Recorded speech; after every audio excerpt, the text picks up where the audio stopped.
সকালবেলা ঘুম থেকে উঠেই আগে আমি আমার মেসি বেডটাকে ঠিক করে নিচ্ছি। তারপর তোমাদেরকে জানাবো শুভ সকাল। কারণ দেখো আমি আমার রুমের পর্দাগুলো এখনও সরাইনি, কারণ সরিয়ে তারপর বলবো। এখন বলছি শুভ সকাল বন্ধুরা, আশা করি সবাই খুব খুব ভালো আছো, হাসি খুশি আছো আর আনন্দে আছো, সবাই সুন্দর আছো, সুস্থ আছো, এটাই কামনা সকলের জন্য। আর যারা আমার বয়োজ্যেষ্ঠরা আছো তারাও আশা করি খুব ভালো আছো, আর তাদের প্রতি অনেক অনেক সম্মান ও শ্রদ্ধা। সুন্দর কুয়াশা ঘেরা সুন্দর একটি সকালে তোমাদেরকে আরও একবার জানাচ্ছি শুভ সকাল।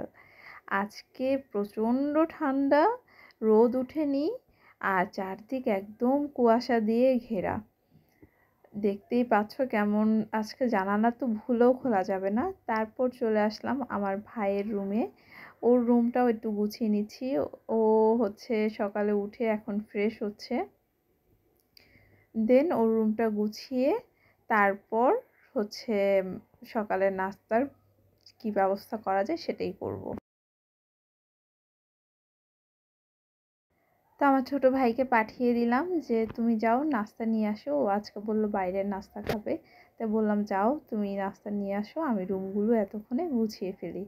আর আজকে বাসায় যেহেতু আব্বু আম্মু নেই, যখন বিয়ের আগেও এরকম তারা কোনো দিকে যেত তখন আমরা বাহির থেকে সকালে নাস্তা, তারপর দুপুরে একটু অন্যরকম কিছু রান্না বান্না করে নিজেরা খেতাম, বেশ ভালো লাগতো। আজকে তেমনই একটি দিন।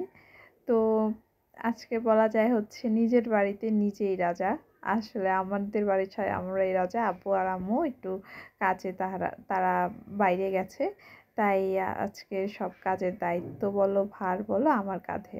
তারপর দেখো ও নিয়ে এসছে তন্দুর রুটি আর ভাজি, ও খাচ্ছে এখন, কারণ ও খেয়ে বের হয়ে যাবে।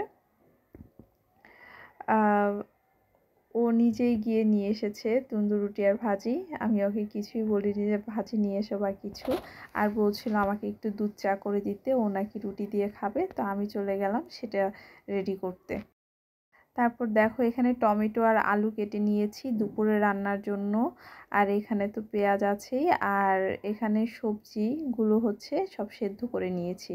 আর মুরগিটা ভিজিয়ে কেটে রেখেছি, লেবু দিয়ে একটু মাখিয়ে রেখেছিলাম। আর এর মধ্যে নাস্তা করে আমি এগুলো সব কমপ্লিট করে রেখে একটু বাইরে গিয়েছিলাম লেবু, তারপর হচ্ছে দুধ কিনে আনার জন্য। আর এই যে আমার হেয়ার প্যাক, অনেক দিন পর এই হেয়ার প্যাকটা ইউজ করবো, এতদিন ঠান্ডার কারণে কোনো হেয়ার প্যাকই ইউজ করিনি। তারপর চলে আসলাম সোজা রান্না করতে, কারণ অনেকগুলো কাজ ইতোমধ্যে আমি এগিয়ে রেখেছি। তো চলো এই শীতে আমার সবচাইতে পছন্দের একটা ভাজি রেসিপি তোমাদের সাথে শেয়ার করি। হয়তোবা অনেকেই জানো, প্রায় মানে মনে হয় যে 99% মানুষরাই জানে, কিন্তু এটা আমি একটু দুইভাবেও মানে সব রকম করেই খেতে পারি। যেমন হচ্ছে তোমার রোল করে, ভেজিটেবল রোল যেটা বলা হয়, বা ভেজিটেবল পরোটা যেটা বলা হয়, আবার এমনিতে ভাজি গরম ভাতের সাথেও সেটা খাওয়া যায়।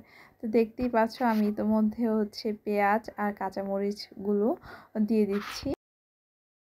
তারপর এর মধ্যে পরিমাণ মতো লবণ, তারপর একটু ম্যাজিক মশলা, ম্যাগি যে পাওয়া যায়, তারপর দিয়ে দিলাম কুচি করে টমেটো। এখন এই টমেটোটা যতক্ষণ না পর্যন্ত একদম থেতলে যাবে মানে গলে যাবে ততক্ষণ পর্যন্ত ভাজতে থাকবো। এই পর্যায়ে এসে আমার সেদ্ধ করা ভাজিগুলো আমি এখন দিয়ে দিচ্ছি। এটা শুধু একটু হলুদ দিয়ে আমি সেদ্ধ করেছি, যার কারণে পরে ভাজিতে আমি কোনো হলুদ অ্যাড করিনি। আর এটা তোমরা এখানে আমি পাতাকপি, ফুলকপি, গাজর, বিনস, তারপর হচ্ছে তোমার সিম নিয়েছি, তো খুবই সুস্বাদু হয়। তো রান্নাবান্না শেষ করার পর হচ্ছে আমরা দাওয়াত পেলাম, আজকে আমাদের দুপুরে দাওয়াত আছে, এখন আমরা সেখানেই যাচ্ছি। তো দেখো মুরগি রান্না করেছি কি সুন্দর, যেগুলো দুপুরবেলা খাওয়াই হয়নি। তারপর পোলাও রান্না করেছি, তারপর এইদিকে দেখো ডাল রান্না করেছিলাম, তারপর এদিকে সেই ভাজিটা রয়ে গেছে, সব খাবারগুলো রয়ে গেছে, কিচ্ছুই খাওয়া হয়নি। আমরা তো দাওয়াতই খেয়ে আসলাম। আর পরন্ত বিকেলে আমি চিনি ছাড়া 1 কাপ দুধ চা নিয়ে বসলাম। কী খাওয়ার কথা ছিল আর কোথায় দাওয়াত খেতে গিয়ে কী খেয়ে আসলাম। আসলে এটাই মানুষের ভাগ্য।